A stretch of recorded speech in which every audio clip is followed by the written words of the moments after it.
రాష్ట్రంలో తెలుగుదేశం కూటమి పాలన ఏడాది పూర్తయిన సందర్భంగా జనసేన టీడీపీ నాయకులు విడివిడిగా సంబరాలు చేసుకున్న నేపథ్యంలో ఏడాది పాలనలో కాకినాడ నగర అభివృద్ధికి సమస్యల పరిష్కారానికి కూటమి పెద్దలు ఏం చేశారో ప్రజలకు చెప్పాలని సిపిఎం కాకినాడ నగర కమిటీ డిమాండ్ చేసింది. శుక్రవారం ఉదయం సుందరయ్య భవన్లో ఏర్పాటు చేసిన మీడియా సమావేశంలో సిపిఎం నగర కమిటీ సభ్యులు కె సత్యరాజు, పలివెల వీరబాబులు మాట్లాడారు. ఏడాది కాలంలో కాకినాడ నగర అభివృద్ధికి సమస్యల పరిష్కారానికి కూటమి పెద్దలు ఏం చేశారో ప్రజలకు చెప్పాలన్నారు. ఈ సమావేశంలో నాయకులు మలకా వెంకటరమణ, మేడిశెట్టి వెంకటరమణ తదితరులు పాల్గొన్నారు. సెప్టెంబర్ 15వ తారీఖు వస్తే పాలకవర్గం లేకుండా 3 సంవత్సరాలు గడుస్తుంది. ఈ ఏడాది కాలంలో కాకినాడలో పాలకవర్గం ఏర్పాటు చేయడానికి ఈ కూటమి ప్రభుత్వం ఏం చర్యలు తీసుకుంది, విలీన గ్రామాల సమస్యల పరిష్కారానికి ప్రజాప్రతినిధులు ఏ చర్యలు తీసుకున్నారని సిపిఎంగా ప్రశ్నిస్తున్నాం. నగరంలో 36 బ్రాందీ షాపులకు అనుమతి ఇచ్చింది ఈ ప్రభుత్వం. ఇందులో ఏ నిబంధనలు లేవు. ఉదయం తెల్లారి నుంచి అర్ధరాత్రి వరకు బారుల్లో నడుస్తున్నాయి. సిపిఎంగా మేము కోరింది ఏమిటి, అధికారులని పెద్దల్ని ప్రజల అభ్యంతరం తెలిపిన చోట ఈ బ్రాందీ షాపులు తీసేయండి, వేరే చోటకి తరలించండి. కనీసం వేరే చోటకు కూడా తరలించకుండా విపరీతంగా మద్యాన్ని తాగించడమే పనిగా పెట్టుకున్నారా కాకినాడ నగరంలో అని సిపిఎంగా మేము ప్రశ్నిస్తున్నాం. అలాగే విద్యారంగానికి సంబంధించి వైద్య రంగానికి కాకినాడ జీజీహెచ్ పడకల స్థాయిని 2500 పైగా పెంచితేనే పెరిగిన రోగులకి సరైన వైద్యం అందే పరిస్థితి ఉంటుంది. అలాగే ఏటుమోగా దుమ్ములపేటలో హై స్కూల్స్ ఏర్పాటు చేయాలి. ఎయిడెడ్ విధానం మార్పుల వల్ల ఇవాళ ఐడియల్ కాలేజీ ఇటువంటి అన్ని ఇంటర్మీడియట్ని వదిలేసుకున్నాయి. గవర్నమెంట్ కాలేజీ సీట్లు సరిపోవడం లేదు విద్యార్థులకి. కాకినాడ నగరంలో కనీసం 2 గవర్నమెంట్ జూనియర్ కాలేజీలైనా ఏర్పాటు చేయాలని సిపిఎంగా మేము డిమాండ్ చేస్తున్నాం. కూటమి పాలకులకి మరొక విజ్ఞప్తి ఏంటంటే, ఈ ఏడాది కాలంలో కాకినాడ నగర సమస్యల పరిష్కారానికి కానీ అభివృద్ధి కానీ రాష్ట్ర ప్రభుత్వం నుంచి ₹1 కూడా వచ్చిన దాఖలాలు లేవు.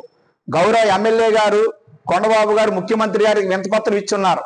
ఆ వినతిపత్రం మీద ఏం చర్యలు తీసుకున్నారనేది ప్రజలకు ఏమీ తెలియడం లేదు.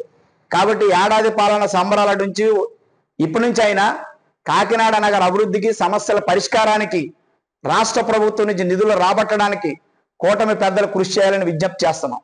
మీరు ఇచ్చిన హామీల్లో ఉన్నటువంటి అన్నయ్య క్యాంటీన్ కానీ ఇతర విషయాల్లో అభినందనీయమే. జీజీహెచ్ ప్రాంతంలో కూడా ఒక అన్నా క్యాంటీన్ ఏర్పాటు చేయాల్సిన అవసరం ఉంది. అనేక ప్రాంతాల్లో బస్ షెల్టర్లు ఏర్పాటు చేయాల్సిన అవసరం ఉంది. ఇవన్నీ స్థానికంగా సమస్యల పరిష్కారం కావాలంటే కాకినాడ నగరపాలక సంస్థకి ఎన్నికలు నిర్వహించి రాజ్యాంగ 74వ సవరణని చిత్తశుద్ధిగా అమలు చేసి ప్రజాపాలన సాగించాలని సిపిఎం పార్టీగా ఈ పాలకులకి విజ్ఞప్తి చేస్తుంది. ఇదే కాకుండా రైతుల గిట్టుబాటు ధరకు సంబంధించిన అంశాలు కానీ, రైతులకు ఇవ్వాల్సినటువంటి రాయితీలకు సంబంధించిన అంశాలు కానీ, లేదా నిరుద్యోగుల ఖాళీ పోస్టుల భర్తీ విషయం కానీ, డిఎస్సి కూడా పెద్ద ఆర్భాటంగా చెప్పి దానికి అనేక రకాల ఆటంకాలు చేస్తున్నారు. ఇవాళ గిరిజన ప్రాంతాల్లో ఉండే యువకులకి జీవో నెంబర్ 3 ప్రకారంగా ప్రత్యేక డిఎస్సి నియామకం చేయాల. ఇప్పుడున్న డిఎస్సి ప్రకారంగా చేస్తే వాళ్ళు 10% మంది కూడా ఉద్యోగాలు రావు. అంచేత ప్రత్యేక ఏజెన్సీ డిఎస్సి నిర్వహించి గత డిఎస్సిలో ఆ రకంగా నిర్వహించి జీవో 3ని అమలు చేశారు. దాన్ని మళ్ళీ పునరుద్ధరిస్తానని చెప్పినటువంటి ముఖ్యమంత్రి కూడా అమల్లోకి తీసుకురాలేదు. ఇటువంటి సూపర్ సిక్ హామీల అమల్లో చాలా తీవ్ర వైఫల్యం ఉంది. రెండవ ప్రక్క విశాఖ స్టీల్ ప్లాంట్ ఈ రోజుని చాలా పెద్ద ఎత్తున వేల సంఖ్యలో ఉద్యోగుల్ని తొలగిస్తున్నారు.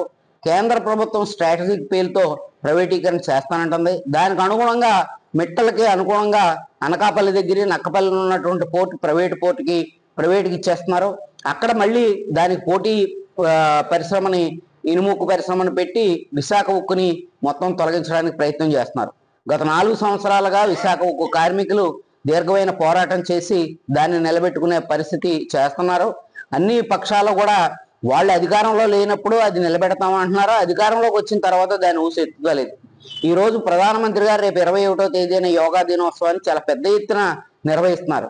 కానీ ఈ దేశంలో ఉండేటటువంటి ప్రధానమైన సమస్యలు ఏవి కూడా ప్రధాన ఎజెండాకి రాకుండా పక్కదారి పట్టించేటటువంటి మొత్తం ప్రజల సమస్యలను పక్కదారి పట్టించే పరిపాలనా విధానాలనే అటు చంద్రబాబు అటు మోడీ కూడా ముందుకు తీసుకొస్తున్నారు. దీన్ని తీవ్రంగా సిపిఎం వ్యతిరేకిస్తుంది.